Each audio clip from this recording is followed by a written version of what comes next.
dan kenegarawanan. Iya, iya, iya, siap Mas Roy. Kira-kira apa yang mau direspon nih? Kalau tidak respon berarti udah clear, udah selesai.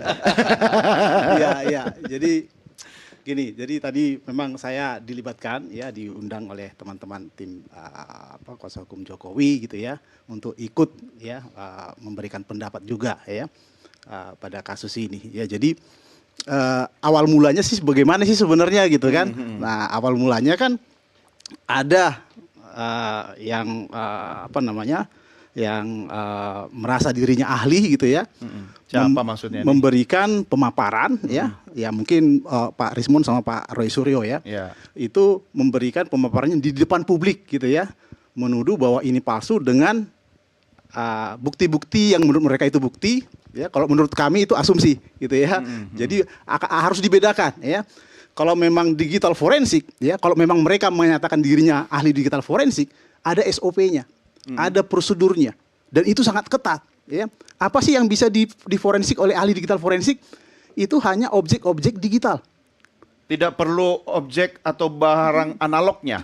Nggak boleh, ya analog boleh. saja. Misalnya seperti ijazah atau kertas apa namanya, uang kertas misalnya gitu ya, itu nggak mungkin dianalisa dengan digital forensik. Ya, jadi digital forensik itu hanya bisa memeriksa bukti-bukti digital, dokumen digital, atau bukti elektronik yang ada media digitalnya. Nah, itulah yang bisa Tapi diperiksa. setelah dianalisa, diteliti, tetap tidak bisa dibuktikan. Itu asumsi dong. Itu asumsi, itu Tetap jelas. asumsi.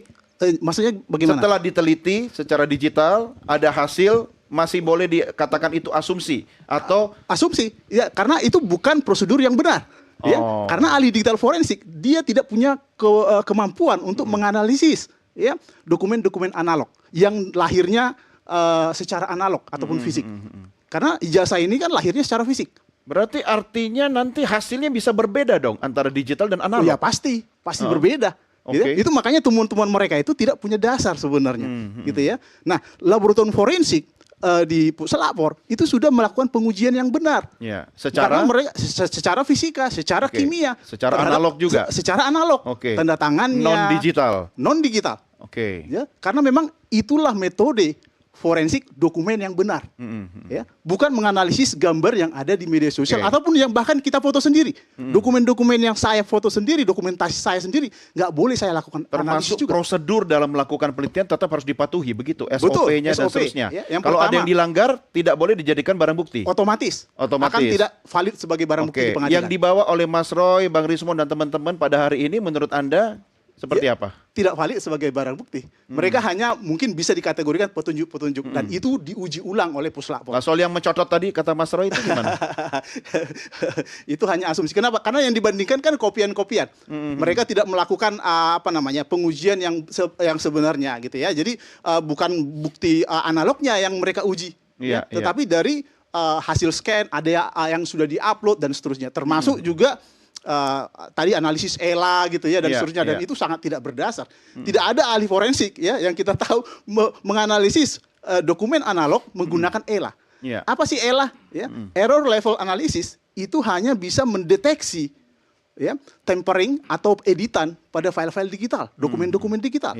Jadi ELA itu cara kerjanya seperti ini. Jadi ada dokumen gambar yang difoto katakanlah ya. Nah, dokumen ini ketika diedit bagian tertentu diubah, dikasih ditambahkan angka 0 misalnya, atau diganti bisa wajahnya dan seterusnya gitu ya. Kemudian kita periksa dengan ELA, itu akan muncul error level tertentu atau bagian-bagian tertentu yang itu akan muncul karena kompresinya akan berbeda. Karena dia memanfaatkan teknik kompresi gambar atau JPEG gitu ya. Nah, itulah yang bisa dianalisis dengan ELA. Tapi bukan gambar fisik. Ketika gambar fisik kita foto gitu ya, hasilnya akan menjadi digital dengan kompresi yang sama. Otomatis tidak ada, mungkin ada yang ada tempering di sana. Kalau fisik nih, sertifikat fisik nih, analog kan, kemudian difoto, digitalisasi. Bahan digitalnya ini kemudian sudah direproduksi kemana-kemana gitu. Kita udah nggak tahu lagi sumber pertamanya yang mana gitu.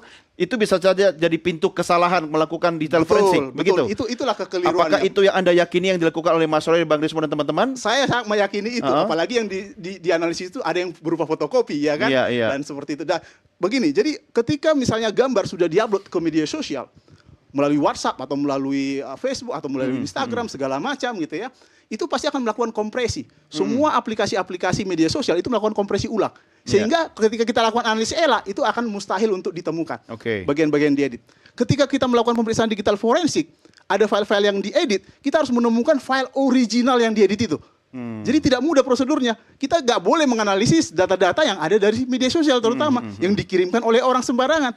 Kita harus menelusuri di mana file itu dibuat, di mana file itu diedit, kemudian baru kita melakukan analisis. Itulah prinsip utama digital forensik. Kalau ini ternyata kata Bang Rismond tadi belum case close, lanjut lagi ya, kemudian diulang lagi semuanya, apa yang Anda sarankan? Ya, pasti akan berulang lagi kejadian seperti ini. Jadi putar lagu lama dengan aransemen baru bisa? Ya, pasti di close lagi saya yakin. Ya. Saya harus adil ya, Bang Joshua Pak Firman dan bapak-bapak yang lain. Karena masing-masing kan sudah memberikan argumentasinya. Jadi kita akan masuk ke sesi closing statement. Tapi saya akan minta Mas Roy dulu. Mas Roy, 30 detik aja dari Anda. What next? Karena katanya Bang Rismond tadi, pelurunya ada banyak sekali ini setelah ini. Gimana nih Mas Roy? Oke, saya hormati apa komentar dari Bang Joshua. Memang beda. Bang Joshua itu dalam respon. Saya ini ahli telekomunikasi, media dan informatika.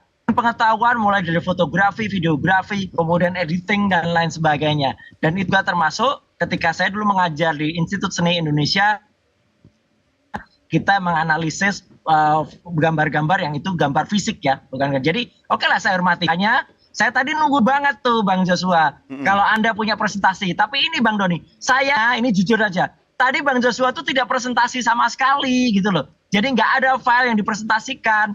Jadi kalau tadi itu ahli digital forensik, harusnya presentasi, jangan jadi ahli sastra. Tapi nggak apa-apa Bang Joshua, kita ketemu lagi di lain waktu ya. Pegang kepercayaan besar sama-sama nama besar UGM. Gitu. Mas Roy, yakin banget kita ketemu di episode berikutnya. Ini pasti berjilid-jilid gitu kan. Oke, Jenderal Ugro dulu silakan closing statement. Ya, terima kasih. Tadi yang sampaikan Bang Joshua tadi, saya juga menyimak baik-baik. Jadi ya, kita tidak bisa melarang seseorang berbuat apa. Ya. Ini negara Kesatuan Republik Indonesia menjamin kemerdekaan setiap orang. Jadi apa yang dikatakan sama Mas Rismond, Dr. Tifa sama Pak Roy tadi kan, ya jadikan aja itu petunjuk, gak ada masalah. Petunjuk juga diatur di pasal 184 KUHP.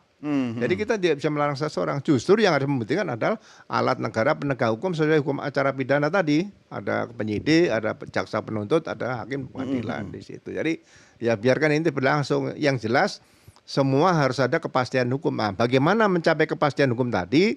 Itu tadi jangan berhenti di penghentian penyelidikan. Harus penghentian penyidikan.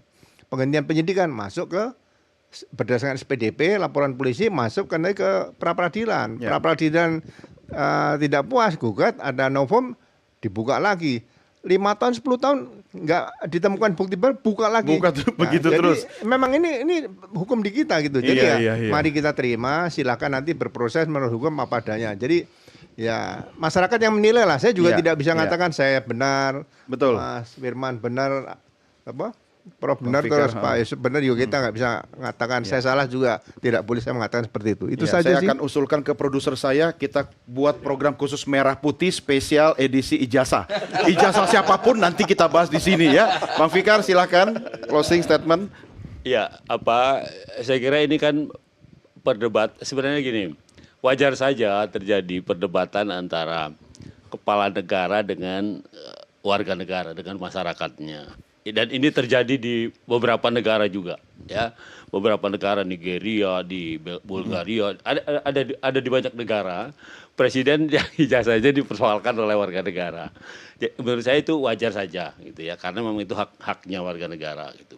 Tetapi itu tadi ada komunitas yang bisa memberikan pencerahan pada semua orang, ya, yaitu komunitas ilmiah itu tadi. Ya, komunitas ilmu pengetahuan itu sebenarnya bisa masuk di ranah ini untuk dilibatkan di ranah ini, ya, termasuk ini juga digital kan sebenarnya bagian dari komunitas ilmiah, science ya.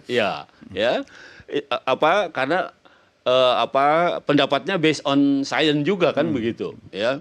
Nah, saya kira itu yang menjadi penting itu, yang menjadi penting pembelajaran juga untuk masyarakat kita, tanpa kita menyudutkan kelompok yang mempersoalkan itu asli atau tidak, atau juga Pak Jokowinya, pokoknya gitu. Dengan menampilkan para ahli ini, saya kira itu akan bisa diterima oleh masyarakat. Saya kira begitu. Baik, silakan Bang Joshua. Ya, jadi mungkin sedikit menanggapi tadi Pak Roy Suryo. Ya, tapi nggak usah ngajak berantem lagi ya, udah mau closing soalnya. Kenapa kita tidak mempresentasikan sesuatu? Karena memang itu bukan domain kita menganalisis dokumen-dokumen analog, gitu ya. Jadi setiap ada permintaan pemeriksaan forensik ke tempat saya, tanda tangan yang ininya fisik gitu ya, atau analog itu kita pasti akan tolak, kita dilayani karena bukan domain kita, bukan keahlian kita di sana. Ada namanya dokumen examiner, ya. Umumnya nanti ada profesinya khusus di puslapor, jelas ada karena mereka juga sudah melakukan itu sejak lama, kira-kira seperti itu. Oke. Tapi damai kan, aman kan? Aman. Silakan Pak Firman. Ya, terima kasih. Jadi hari ini sudah terang bahwa proses penyelidikan itu sudah diberikan lagi kesempatan untuk digelar khusus dan tidak ada hal baru. Novum tadi sudah dikonfirmasi juga kan, memang tidak ada dibilang gitu kan, dan juga artinya sudah diberikan kesempatan luar biasa menurut saya, ya ditunggu dan sebagainya sampai datang semua dan sebagainya itu luar biasa. Kita harus mengapresiasi Polri dalam hal ini, dan oleh karena itu ya tentu kami dari kuasa hukum Pak Jokowi berterima kasih kan begitu, bahwa memang apa yang disampaikan oleh Dirtipidum beberapa saat lalu memang dihentikan, artinya tidak ada pemalsuan. Paling tidak ada peristiwa yang bisa dibuktikan. Ya, sehingga dengan demikian karena tidak ada hal baru yang tadi disampaikan, tidak ada lagi hal yang bisa melanjutkan hal ini, maka dihentikan. Maka fokus ke Polda begitu. Nah, itu yang ingin saya sampaikan. Maka kita sekarang fokus ke Polda. Kenapa saya bilang fokus ke Polda? Karena di Polda pun akan dilakukan pemeriksaan tentunya. Dan saya pikir ya, ayo sama-sama kita lihat. Para pihak manfaatkan dong ya. Silakan, gitu loh. Apa yang mereka sampaikan tadi disampaikan mengenai ya apapun lah yang tadi disampaikan lah, itu ya silakan aja kalau mau dibawa sama mereka, gitu kan. Tapi intinya itu sudah selesai. Dan mari kita sama-sama cermati dan kita ikutkan sekarang episode yang di Polda Metro Jaya. Dan oleh karena itu pada kesempatan ini kami mohon kepada Polda Metro Jaya untuk melakukan pemeriksaan dengan transparan, dengan lebih akurat, ya. Dan kalau boleh lebih komprehensif dan cepat, supaya masyarakat Indonesia dapat melihat. Dan tentunya hal ini akan menjadi harapan kami menjadi ending. Happy ending. Ya, karena harus dilakukan secara hukum supaya selesai. Saya rasa demikian. Terima kasih. Baik. Terima kasih Bang Firman, Jenderal Ugro terima kasih, Prof Ikam terima kasih, ya Bang Joshua terima kasih, Mas Roy Suryo juga terima kasih sudah bersama kami. Utang 2 kali, tak tunggu episode berikutnya hadir di studio ya.